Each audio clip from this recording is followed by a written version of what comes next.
ఎందుకు ఈ మాటలు చెప్పగలుగుతున్నాను అంటే, ఇప్పుడు ఏదో తప్పుదారి పెట్టించి కూర్చోబెట్టాము అనుకోండి, ఎన్నాళ్ళు పొగిడించి కూర్చోబెట్టగలుగుతాం చెప్పండి?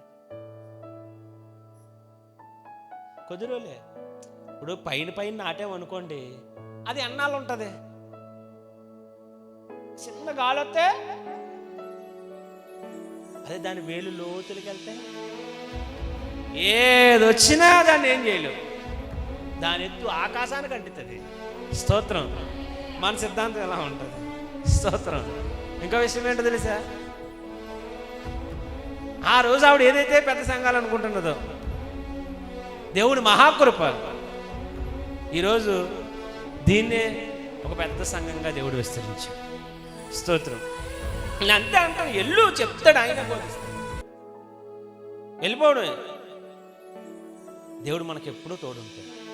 స్తోత్రం. నాకు తోడై ఉన్న దేవుడు మీకు తోడై ఉన్నాడు. ఆమేన్, ఆమేన్.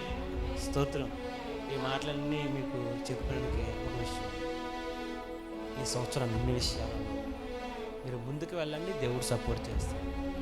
ఈ సంవత్సరం వాగ్దానం కూడా ఇచ్చాడు ఆయన, నీవు ఆశీర్వాదం పొందుదువుగాక, నీవు ఘనకార్యములను పూనుకొని విజయం నొందుదువుగాక.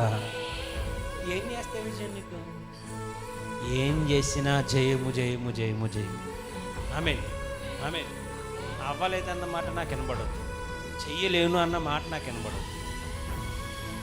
ఎందుకంటే ఇది నా మాట కాదు, దేవుని మాట. దేవుడే చెప్పాడు, నువ్వేం చేసినా నీకు జయము అన్నాడు. స్తోత్రం. ఇప్పుడు నాకు అర్థం కాదు, దేవుడు పిలిచిన సేవకు వచ్చినప్పుడు స్కూల్లో అంటిస్తారు పేపర్లు, తెలుసా మీకు? అప్పుడు అంటించేవారు 90s కిడ్స్లో. అయితే లేక ఏటంటారు అంటారు అవట్లే, రంగు పేపర్లు. ఆ పేపర్ పొలానికి అంటించి ఆరంభించిన పరిచయం ఏం తెలియదు. ఆయన మాత్రమే, ఆయనే నడిపించాడు. స్తోత్రం. మా దేవి అంటది అప్పుడప్పుడు, నీకేం ధైర్యం అని అంటది. ఏదేమంటే దేవుడు అమ్మాయిని వచ్చేస్తే పేపర్లో నువ్వేం చెప్తున్నావో తెలియలేదు. ఆ మైకు, ఆ దేవుడు పిలిచిన పిలుపు నీకు మైకం అయితే మాకు మైకం అయిపోయింది. నువ్వేం చెప్పినా మేము అందరం వేస్తాం. దివ్య, హేమ, దేవి, దివల, అక్కడ సంతు, మైకు దేవుడు అందరినీ బలంగా వాడుకున్నాడు. స్తోత్రం. హల్లెలూయా. దేవునికి మహిమ కలుగును గాక. ఎందుకు మాటలనే చెప్తున్నాను అని అంటే, ఈరోజు మనం ఇంతగా విస్తరించబడడానికి గల కారణం ఏంటంటే, ఒకప్పుడు మనం నడవకపోతే ఈరోజు ఈ విస్తరణ అనేటిది జరగదు, ఉండదు.